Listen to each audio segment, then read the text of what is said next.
পরিহারদিঘির ফারান্ত football tournament 2025-এর চতুর্থবারের মতো আজকের এই আয়োজন। আমরা বিগত 4 বছর পর্যন্ত এই টুর্নামেন্ট আয়োজন করে যাচ্ছি। আমাদের এই বন্ধুরা এবং সিনিয়র ভাইদেরকে নিয়ে এখানে যারা পোস্টারিং আছে, পোস্টারিংয়ে আমরা দেখতে পারবো আমার সিনিয়র ভাইরা ক্যাপ্টেন হবে। সিনিয়র থেকে আরেকটু জুনিয়র যারা এরা সহ অধিনায়কের দায়িত্ব পালন করেছে। এবং আমি যারা 8টি দল চতুর্থবারের মতো অংশগ্রহণ করেছে, এই 8টি দলের নাম আপনারা জানেন, অবশ্যই এতক্ষণ পর্যন্ত আপনারা উপলব্ধি করতে পেরেছেন। এই 8টি দলের মধ্যে আমরা বাংলাদেশের যত নদী রয়েছে, নদীর নামকরণ করেছি টুর্নামেন্টের দলের জন্য। আমরা কর্ণফুলী টিম করেছি, যমুনা টিম করেছি, মেঘনা টিম করেছি, তিস্তা টিম করেছি, পদ্মা টিম করেছি, হালদা টিম করেছি, তেঁতুলিয়া টিম করেছি, শীতলক্ষ টিম করেছি। এগুলো হচ্ছে আমাদের এই দলের নামের মধ্যে।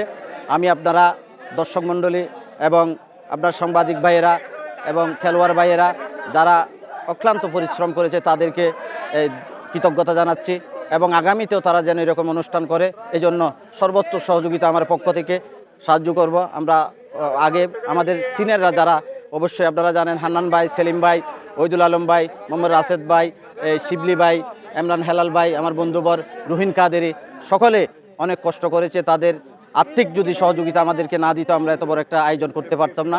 আমি সকলের কাছে বিনয়ের সাথে সকলের কাছে আমি আগামীতে আবারও আমাদেরকে সহযোগিতা করার জন্য অনুরোধ জানিয়ে আজকের মতো এখানে বিদায় নিচ্ছি। আল্লাহ হাফেজ। বাংলাদেশ জিন্দাবাদ।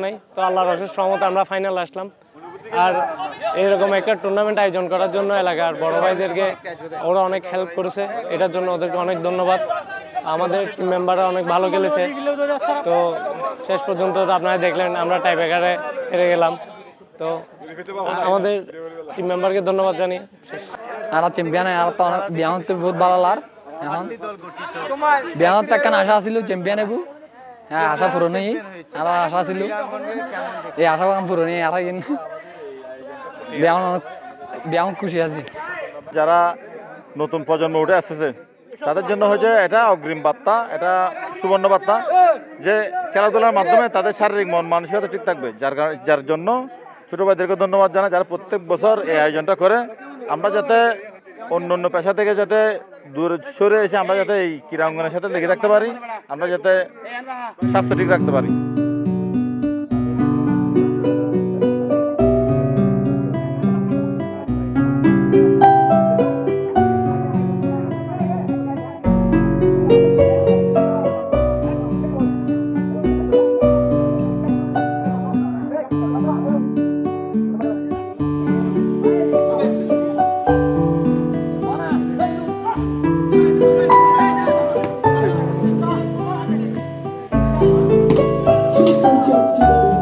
এগিয়ে যাচ্ছে, এগিয়ে যাচ্ছে সুন্দর।